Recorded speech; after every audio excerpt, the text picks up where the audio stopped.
Fantasy football. T5 League Yearly Review. All right, so today's matchup, we're going to be covering Amon St. Brown from the Detroit Lions going up against CeeDee Lamb of the Dallas Cowboys. Now, before we get into it, I want to make sure that we acknowledge CeeDee was playing with Dak Prescott, who was injured last season for a vast majority of the season, even though offensively the team did not start off strong. And there was a lot of rumors as to whether or not Dallas made the right offseason moves in 2024. But to say the least, CeeDee Lamb was not playing with his number one quarterback for the entirety of the year. And I take that very much into consideration, especially if we have a healthy Dak Prescott, what that means for this upcoming 2025 fantasy season. And that's the whole point of this video series. So with that being said, one of the things that I like to do in these videos is discuss some of the offseason moves that each team has done, so we can kind of gauge the significance or impact to the fantasy points or projections for each player. And then we'll also look at some of the mock drafts. The speculation as to who each team is going to focus on, some of the crazy trade ups, some of the crazy picks. It's always a little bit of fun to take a peek at. Not that we're going to find anything really out of control in this one, but we'll discuss some of those. And then we'll select our winner, see who's going to be advancing to the second round of our WR1 elimination bracket. And it truly is a shame because this is by far the most exciting matchup from round one. And it's pitting two top 10 wide receivers in fantasy points, regardless of quarterback injuries from last year. And we're going to have to pick one. So without any further delay, let's go ahead and jump into some of the offseason moves each team has made. Okay, we're going to start with the Detroit Lions. They did re-sign offensive tackle Dan Skipper, so that's pretty important for an offensive line that was very much injured throughout the course of the season, and being able to protect Jared Goff and being able to open up running lanes for Gibbs and Montgomery. They did re-sign running back Craig Reynolds. Not expecting him to have much of an impact in the terms of St. Brown projected fantasy points. But the one re-signing that a lot of Detroit fans are probably excited about was Tim Patrick. Now, Tim Patrick did have a few splash games last year where he performed exceptionally well. We also saw maturity in Jameson Williams towards the end of the season. So those are things definitely we're going to take into consideration when we're selecting our winner. When I was looking at some of the mock drafts, the line's pretty consistent across the board. A lot of the analysts and fans are expecting that they're going to go after an edge rusher. Makes sense. That's going to happen within the first or second round. And then they're also going to be reinforcing the offensive line. Detroit really isn't short on offensive weapons. So we're not expecting one of those types of players that would potentially have an impact to St. Brown's production to go within the first couple rounds. So we're feeling confident that there's no impact or no potential risk there. When we switch over to the Cowboys, they did re-sign Kevontae Turpin. Turpin, he can have some big splash plays, but as we'll see when we get further into the stats, CeeDee's already played with him at re-signing. Just another familiar player with the offense. Hopefully they might be able to give CeeDee a few different opportunities out there with some of the offensive looks. They also signed running back Javonte Williams, running back Miles Sanders, and guard Robert Jones. So the running back committee is going to be very interesting based off of these names here for the Dallas Cowboys.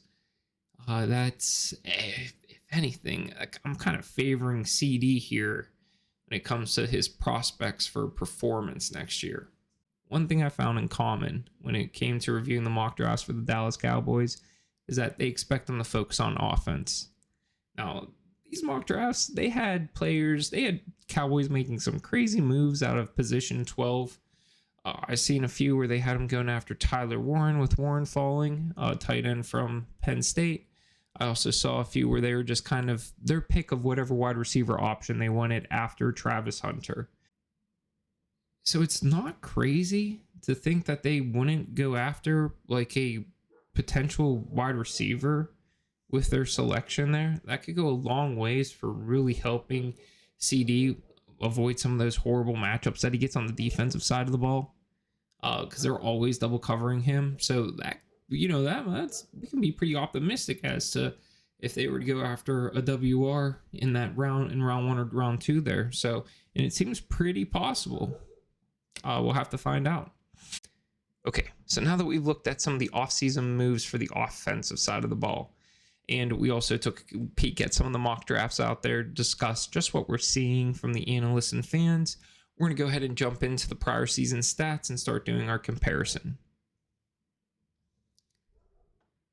So just as expected, Amon St. Brown and CeeDee Lamb both finished in the top 10 of the player rankings. We're going to start with Amon St. Brown. Now, St. Brown had 2 weeks where he was a bust, 6 weeks where he was a boom, and he finished 3rd in the player rankings. So a top 5 performance last year from him fantasy-wise. When we look at the actual week-by-week stats, week 11 against Jacksonville, this is where he had his biggest fantasy point output. He had 11 catches, 161 yards, 2 touchdowns on 11 targets.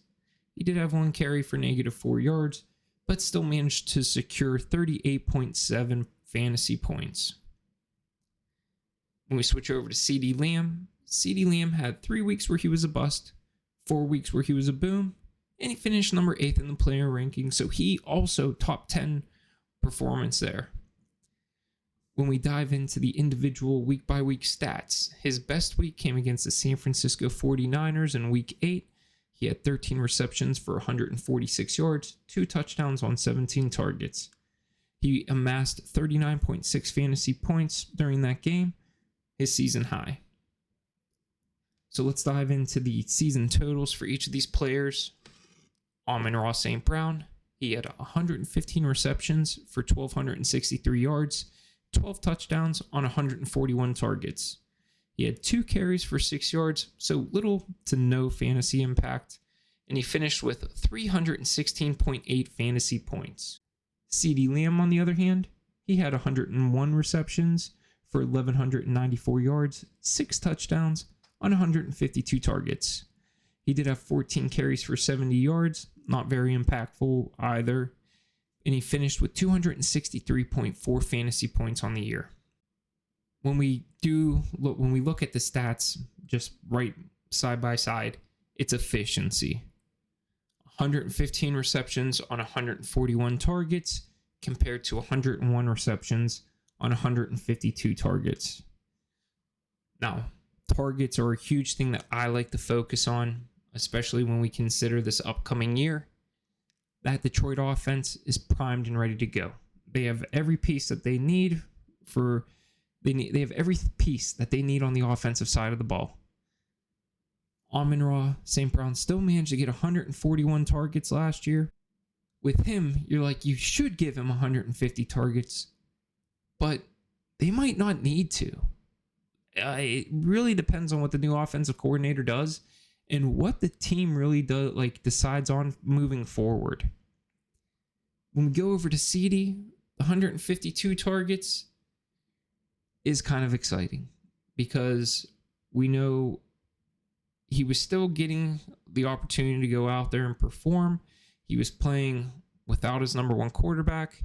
Upon the return of a healthy Dak Prescott, there's a very good chance that we can see a repeat of at least 150 targets. And I'm even going to go out on a CeeDee Lamb limb here. I think CeeDee will see 175 targets next year. I think he will lead the league in targets next year. That's going to be the big separation here. I think that once again, when I compare the two, CeeDee Lamb and Dak Prescott, both of them are going to come back with something to prove personally. I definitely think that they light it up next year. When I look over at St. Brown, his offense is like the offense that he's on, the team that he's on, they want to win. I think he would definitely take a less selfish role in order to achieve that objective. I think he's not that CeeDee's not a team player, but I think St. Brown recognizes that like the best opportunity for success might be him being a more like of a decoy role, right? My decision here is going to go with CeeDee Lamb. CeeDee Lamb, congratulations. You move on to the second round. This was an upset when it comes to the statistics, but I am projecting 2025 fantasy season.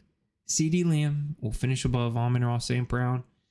You can hold me to it. You can bust me up afterwards if I'm wrong. Amon St. Brown, number 3 in the player rankings, and you're out in the first round. I am so sorry, my man. Believe me, if I draft CeeDee and you're still there, I'm picking you as well, buddy. Don't worry. So as we get closer to the draft, hopefully we can wrap up the wide receiver 1 elimination bracket. We can expand it out to include all the wide receiver and slot options and just do kind of a brief, 6 video series on that. And then we can start addressing like the running backs. We can discuss some of the other offensive items. And I really don't plan on getting in the defense until we get past the draft because I just think so many exciting things are happening already in the offseason. Leave a comment. Let me know if you think we should jump in the defense and anything that you disagree with. Love to hear your opinion. We'll see. I'll change maybe if you have a good enough argument. All right. Thank you.